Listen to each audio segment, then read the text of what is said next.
A ver, seamos honestos. En México, tener un jefe tóxico es casi un deporte nacional. El don que se siente dueño de la vida de todos, la licenciada que te pide el reporte para ayer, o el supervisor que te chamaquea con las horas extra.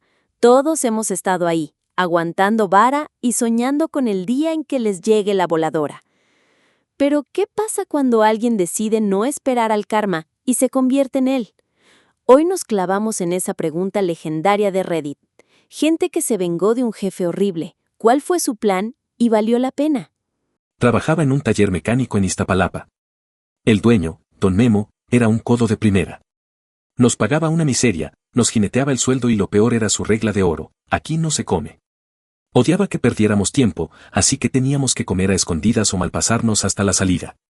Pero él, a la 1 en punto, se sentaba a disfrutar de sus guisados que su esposa le traía en tuppers, llenando todo el taller con un olor que nos mataba de hambre. El colmo fue cuando me descontó del sueldo una llave de cruz que él mismo había perdido. Ese día, mientras él se echaba su siesta digestiva, decidí que era suficiente. Recordé que don Memo era increíblemente supersticioso. Le tenía pánico a la brujería, a las limpias, a todo eso. Mi venganza fue barata y deliciosa. Al día siguiente, pasé por el puesto de carnitas de la esquina y compré medio kilo de puro buche y nana, bien grasoso. En la hora de la comida, mientras don Memo roncaba en su oficina, entré sigilosamente. No robé nada. No rompí nada. Simplemente, unté trocitos de esa manteca de carnitas en lugares estratégicos e invisibles, debajo de su escritorio, detrás de su calendario de mujeres en bikini, en las patas de su silla. Al día siguiente, el olor en su oficina era peculiar. Un aroma rancio y grasoso que no se iba. Los primeros días pensó que era basura acumulada. Limpió, trapeó, pero el olor persistía, haciéndose más fuerte con el calor. Empezó a ponerse paranoico. Me oyó hablar con otro compañero sobre cómo un olor así, a carne echada a perder, era señal de un trabajo de santería. Lo vi comprar un saumerio, luego trajo a una señora a que le hiciera una limpia con hierbas. Gastó buen dinero. La oficina apestaba a una mezcla de manteca rancia y copal. Finalmente, no aguantó más y se cambió a una pequeña oficina improvisada en el almacén, dejando su trono abandonado. Renuncié 2 semanas después, viéndolo despachar desde un cuartito miserable y apestoso. ¿Valió la pena? Cada vez que me como un taco de carnitas, me acuerdo y sonrío. Fue una venganza servida fría, bueno, grasosa. Yo era diseñadora en una imprenta familiar en Guadalajara. El dueño, Ricardo, era de esos que te sonríen de frente pero te apuñalan por la espalda. Me debía 2 meses de sueldo, siempre con la excusa de que no ha pagado el cliente o ahorita no hay flujo, aguántame tantito. Pero yo veía que se compraba ropa nueva y que se iba de fin de semana a Chapala. Sabía que lo que más le importaba era su apariencia, el que dirán de los vecinos de su colonia fresa. Después de rogarle por mi dinero y que me diera largas una última vez, decidí cobrarme a mi manera. Con lo poco que me quedaba, me fui a la plaza de los mariachis. No contraté un mariachi para una serenata. Contraté al grupo más grande y ruidoso que encontré para algo diferente.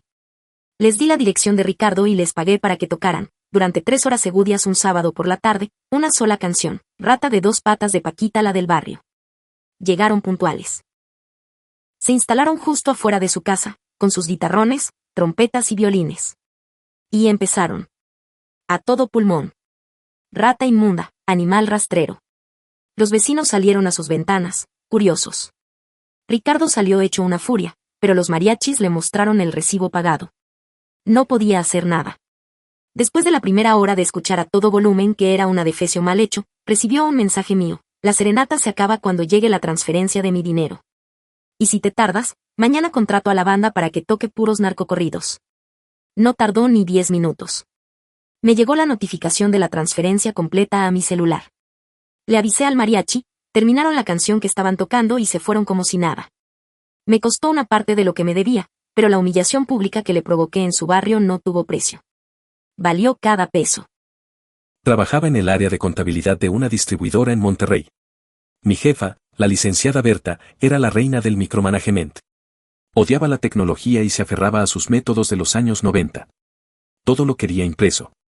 Pero su mayor pecado era su total dependencia de un archivo de Excel que yo había creado. Era una macro sábana que controlaba inventarios, pagos, facturación, una obra de arte de las fórmulas. Ella no sabía usarlo, solo sabía meter datos en las celdas de colores que yo le había puesto. Después de que me culpara de un error de cálculo que ella misma cometió por meter mal un dedo, y me negara un aumento prometido, empecé a buscar otro trabajo. Lo encontré. Y durante mi última semana, le di un pequeño mantenimiento a mi obra maestra de Excel. No borré nada. No rompí ninguna fórmula visible. Lo que hice fue mucho más sutil. Fui a la configuración de formato condicional y añadí reglas invisibles. Por ejemplo, si la celda B2 contiene un número mayor a 5000, cambia el color de la fuente de la celda X45 a blanco. Hice esto con docenas de celdas cruzadas. El resultado fue un caos silencioso. Cuando la LIC, Berta metía un dato en una celda, un número en otra parte totalmente diferente de la hoja de cálculo, uno vital para un cálculo final, simplemente se desaparecía, se ponía en blanco sobre fondo blanco.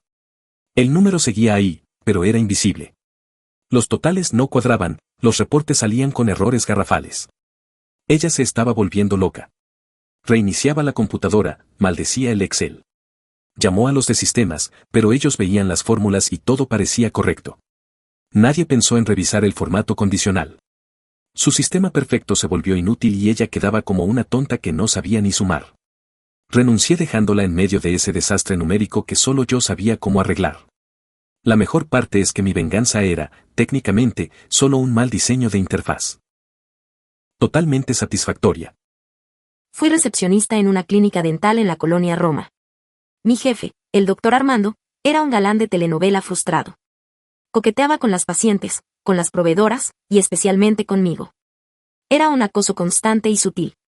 Su esposa, una mujer muy celosa y con mucho dinero, llamaba constantemente a la clínica para ver cómo estaba todo. Él me pedía que le mintiera, que le cubriera las espaldas. Aguanté hasta que un día intentó besarme en el archivo. Lo empujé y le dije que renunciaba. Se rió y me dijo que nadie me iba a creer. Esa tarde, antes de irme, me tocaba configurar el nuevo mensaje del buzón de voz de la clínica para el fin de semana. Normalmente, era mi voz diciendo, gracias por llamar a Dental Perfect, nuestro horario es. Pero ese día, grabé algo diferente. Activé mi modo de actriz de La Rosa de Guadalupe y grabé, con voz llorosa y dramática, Armando, ¿por qué me haces esto? Sabes que te amo, pero no puedo seguir siendo la otra. Tu esposa no se merece esta traición. Esto tiene que parar, mi amor. Contéstame. Y lo configuré como el mensaje predeterminado. Salí de ahí y apagué mi celular. Me enteré por una colega que la esposa del doctor llamó el sábado por la mañana. Al no contestar nadie, saltó el buzón. Escuchó mi mensaje dramático y se desató el apocalipsis. Llegó a la clínica el lunes hecha una furia, armando un escándalo frente a los pacientes. El doctor Armando juraba que era una trampa, una venganza, pero ¿cómo lo demostraba? Su reputación de ojo alegre lo precedía. El divorcio fue un desastre para él y la clínica perdió muchísimos clientes por el escándalo. Mi pequeña actuación de telenovela le costó carísimo. Valió cada lágrima falsa. Trabajaba de mensajero en una notaría del centro. El notario, un señor prepotente y clasista, nos trataba a los de mensajería como si fuéramos invisibles, a menos que cometieras el más mínimo error. A mí me despidió porque, según él, tardé 10 minutos más de lo debido en entregar unos documentos urgentes, cuando en realidad me quedé atorado en una manifestación en Reforma. Me humilló frente a todos. El notario tenía una manía, amaba su firma. Era una rúbrica enorme, barroca, llena de garigoles. Y tenía un sello de goma con esa firma que usaba para documentos no oficiales. Se sentía muy orgulloso de él. Mi venganza fue microscópica. En mi último día, le pedí permiso para usar el baño de su oficina privada, algo que nunca nos permitía. Aceptó a regañadientes. Mientras estaba dentro, tomé su preciado sello de la firma. Con un cúter de precisión, hice una modificación casi invisible en la goma del sello. En uno de los garigoles más elaborados, tallé, con un tamaño de no más de 1 milímetro, el número 666. Era imposible de ver a simple vista. Solo si sabías que estaba ahí y usabas una lupa. Él siguió usando su sello como si nada. Un mes después, me contó un amigo que seguía trabajando ahí que un cliente muy religioso y persignado estaba revisando unos papeles con una lupa, era abogado de la vieja escuela, y de repente pegó un grito. Había encontrado la marca del diablo en la firma del notario. El cliente, escandalizado, canceló un trato muy importante. El rumor se esparció por el círculo de abogados y notarios. El notario del diablo, le empezaron a decir en broma. Su ego, su posesión más preciada, había sido profanada de la forma más ridícula posible. Tuvo que mandar a hacer todos sus sellos de nuevo y dar explicaciones vergonzosas. Una venganza pequeña, pero directa a su orgullo. Fui mesera en un restaurante de autor en la Condesa. El chef y dueño era un francés insufrible que creía que era Gordon Ramsay. Nos gritaba, nos insultaba en una mezcla de español y francés y nos culpaba de todo. Lo peor era su manía con el menú. Odiaba que los clientes pidieran cambios. El platillo es una obra de arte, no un rompecabezas, gritaba. Me despidió porque una clienta se quejó de que su carne estaba demasiado cocida, algo que obviamente era culpa de la cocina. Antes de irme, preparé mi jugada. El restaurante tenía un perfil muy popular en Google Maps, con cientos de reseñas. Creé una docena de cuentas de Google diferentes. Y durante las siguientes semanas, empecé a dejar reseñas de 5 estrellas. Reseñas que sonaban auténticas y entusiastas. Pero cada una contenía una pequeña mentira. El mejor restaurante. Tienen que probar el pato a la naranja. Yo lo pedí con una salsa de mole que no está en el menú y el chef, amabilísimo, me la preparó. Un genio. Otra decía. Increíble. Si son vegetarianos, no se preocupen. Les pueden adaptar casi cualquier platillo. Yo pedí una versión de su famoso lechón pero con berenjenas. Las reseñas eran tan positivas que subieron el rating del lugar. Pero empezaron a llegar clientes pidiendo cosas del menú secreto. Solicitaban cambios, adaptaciones, salsas que no existían, basados en mis reseñas falsas. El chef se volvía loco. Les gritaba a los clientes que eso no existía, que estaban locos. Los clientes, confundidos, le mostraban las reseñas en sus celulares. El ambiente se volvió un infierno. El chef quedaba como un mentiroso y un grosero. El restaurante empezó a recibir reseñas de una estrella que decían el chef es un déspota o publicidad engañosa. Destruí su reputación usando su propio ego como arma. Fue una guerra de guerrillas digital. Y gané. Trabajaba en una tienda de abarrotes grande en Ecatepec. El gerente, don Javier, era el clásico capataz. Nos cronometraba para ir al baño y nos gritaba por cualquier cosa. Su orgullo era la fachada de la tienda. Siempre tenía que estar impecable. Un día me despidió porque, según él, acomodé mal una pila de latas de atún. «Eres un inútil», me gritó delante de los clientes. Esa misma noche, con la rabia a flor de piel, decidí vengarme. No podía romper nada, pero podía ser creativo. Fui a una tienda de vinilos autoadheribles y compré un pliego de color muy similar al de la pared de la tienda. En casa, con mucha paciencia, recorté unas letras muy pequeñas, de no más de 5 centímetros de alto. En la madrugada, me acerqué a la tienda. En el gran letrero principal que decía Abarrotes El Progreso, pegué mis letritas justo debajo. No alteré el nombre. Lo que pegué fue la leyenda, atendido personalmente por su propietario, Javier Gutiérrez, el que no paga finiquito. Era tan pequeño que desde la calle era casi invisible. Pero para alguien que entraba a la tienda y se detenía un segundo, era perfectamente legible. Me contaron que el letrero estuvo ahí casi una semana. Nadie se daba cuenta. Hasta que un proveedor, esperando a que le abrieran, se fijó y soltó una carcajada. Le avisó a don Javier. Se puso como loco, intentando despegar las letras con las uñas, dañando la pintura. Su orgullo, la fachada de su tienda, se convirtió en un mural de su tacañería. La gente del barrio se enteró y el chismecito corrió como pólvora. Fue mi pequeña obra de arte urbano. Mi jefa en una oficina de seguros en Polanco, a la que llamaremos Sofía, estaba obsesionada con su estatus y las apariencias. Su cumpleaños era el evento social del año en la oficina. Esperaba regalos, un pastel, que todos la felicitaran. A mí me trataba como a su sirvienta personal. Me mandaba a recoger su ropa de la tintorería y a pasear a su perrito chihuahua. Me despidió una semana antes de su cumpleaños porque no le adiviné qué tipo de café quería esa mañana. Necesito a alguien con más iniciativa, me dijo. Estaba devastada, pero también furiosa. Yo era la encargada de enviar los recordatorios de cumpleaños por el calendario de la empresa. Antes de que me cortaran el acceso, entré al sistema. Encontré el recordatorio del cumpleaños de Sofía. Y simplemente, lo borré. Luego, creé un evento falso para ese mismo día, auditoría sorpresa de la sede regional. Máxima concentración requerida. Prohibido cualquier tipo de celebración en la oficina. Lo marqué como urgente y lo envié desde una cuenta genérica de administración. El día de su cumpleaños llegó. Sofía llegó vestida para matar, esperando fanfarrias. Y se encontró con un silencio sepulcral. Nadie la felicitó. Todos estaban tensos, trabajando en silencio, aterrados por la supuesta auditoría. Ella, confundida, no se atrevió a decir nada para no parecer poco profesional. Pasó todo el día esperando. No hubo pastel, no hubo regalos, no hubo ni un feliz día. Me contaron que al final de la jornada, cuando se dio cuenta de que no había ninguna auditoría y que simplemente todos se habían olvidado de ella, se encerró en su oficina a llorar. La reina se quedó sin su fiesta. La humillación de ser ignorada fue, para ella, peor que cualquier insulto. Yo era personal de mantenimiento en un hotel de Cancún. El gerente de operaciones era un gringo llamado Steve, que odiaba a los empleados locales. Nos hablaba en un inglés rápido y condescendiente, y si no entendíamos, nos llamaba lentos. Su gran proyecto fue optimizar la lavandería del hotel.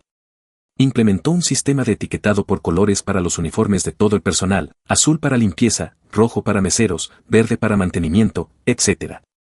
Era un sistema estricto. Me despidió porque encontré una forma más rápida de reparar unas tuberías, pero que no seguía su protocolo. Mi venganza fue simple. La noche antes de irme, fui al cuarto de la lavandería. Tomé todos los pequeños ganchos de plástico de colores que se usaban para etiquetar las bolsas de uniformes sucios. Y los cambié. Puse las etiquetas rojas en la sección de los azules, las verdes en la de los rojos, etc. Un completo caos. A la mañana siguiente, el personal de lavandería, siguiendo las etiquetas, metió todos los uniformes a lavar juntos. Los uniformes rojos de los meseros destiñeron y mancharon de rosa todas las filipinas blancas de los chefs. Los uniformes de limpieza, que usaban químicos fuertes, contaminaron los de recepción. Fue un desastre cromático. Tuvieron que tirar cientos de uniformes. El hotel tuvo que gastar una fortuna en reponerlos de urgencia. Esteve, el genio de la optimización, fue el hazmerreír. ¿Cómo explicas a la gerencia que tu sistema perfecto fue derrotado por un simple cambio de etiquetas? Nunca supieron que fui yo. Para ellos, fue un error humano inexplicable. Para mí, fue arte. Trabajaba en una tienda de electrónicos en una plaza comercial. El gerente, Sergio, era un flojo de primera. Se pasaba el día encerrado en la oficina viendo videos en YouTube mientras nosotros nos partíamos el lomo en el piso de venta. Pero era muy celoso con la red Wi-Fi de la tienda. Tenía dos, una para los clientes, lentísima, y la Wi-Fi privada, con la contraseña secreta, que era solo para él y su streaming. Me despidió por sentarme un minuto después de estar 8 horas de pie. Aquí se paga por trabajar, no por descansar, me espetó. Antes de entregar mi gafete, fui a la oficina. Vi la contraseña de su preciada red Wi-Fi pegada debajo del teclado. Mi plan era sencillo. Fui a la zona de computadoras de la tienda, donde teníamos los modelos de exhibición. En cada laptop, en cada tablet, en cada celular, olvidé la red de clientes y los conecté a la red privada de Sergio. Luego, abrí YouTube en cada uno de los más de 20 dispositivos. Y en cada uno, busqué el mismo video. 10 horas del sonido más molesto del mundo. Puse todos los videos a reproducir en bucle, con la calidad más alta, 4K siempre que era posible, y con el volumen al máximo, pero silenciados desde el dispositivo. Sergio no se dio cuenta al principio. Pero cuando intentó ver su serie, el video se trababa. Su conexión de alta velocidad se había convertido en un infierno de lag. ¿Por qué? Porque 20 dispositivos estaban consumiendo todo su ancho de banda, transmitiendo videos absurdos en ultra alta definición sin que él lo supiera. Reinició el router 1000 veces. Llamó a la compañía de internet, que le decía que la señal llegaba perfecta. Se estaba volviendo loco. Me contaron que tardaron casi una semana en darse cuenta de que todos los equipos de la tienda estaban saboteando su red. Durante esa semana, el hombre que me despidió por descansar un minuto, no pudo descansar viendo sus videos. Fue hermoso. Yo era el conserje de un edificio de oficinas viejo en el centro de la Ciudad de México. El administrador, el licenciado Domínguez, era un hombre amargado que disfrutaba haciendo sentir mal a los demás. Su mayor queja era sobre mí y las palomas. La cornisa de su ventana en el último piso era el lugar favorito de las palomas para anidar. Me ordenaba constantemente que las espantara. No quiero ver a esas ratas con alas cerca de mi ventana, gritaba. Me despidió de una forma muy cruel, justo antes de Navidad, diciendo que por mi culpa un cliente importante se había quejado de la suciedad de las aves. Me dejó en la calle en la peor época del año.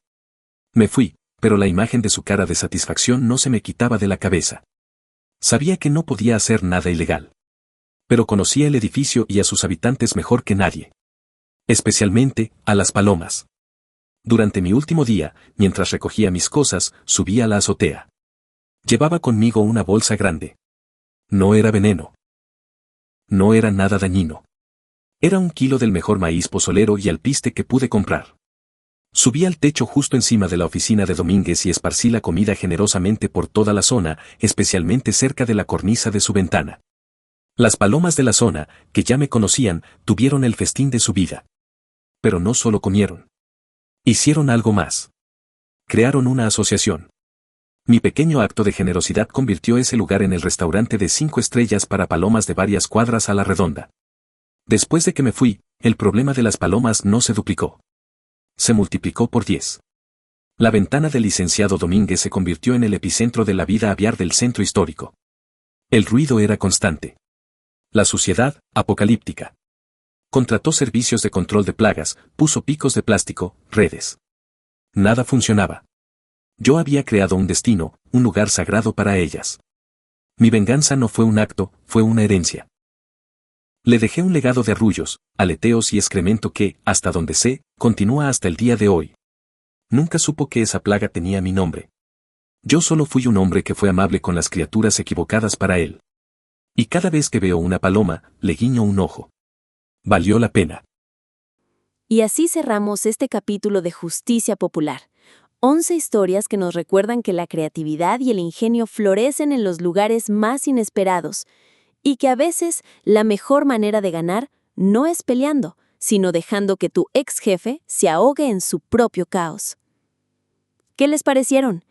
¿Cuál fue su favorita? ¿Tienen alguna historia de venganza godín que quieran compartir? Los leo en los comentarios. Si les gustó este video, ya se la saben. Dejen su like, suscríbanse para no perderse el siguiente chismecito y piquen a la campanita. Nos vemos en la próxima, y que el karma o ustedes les reparta justicia.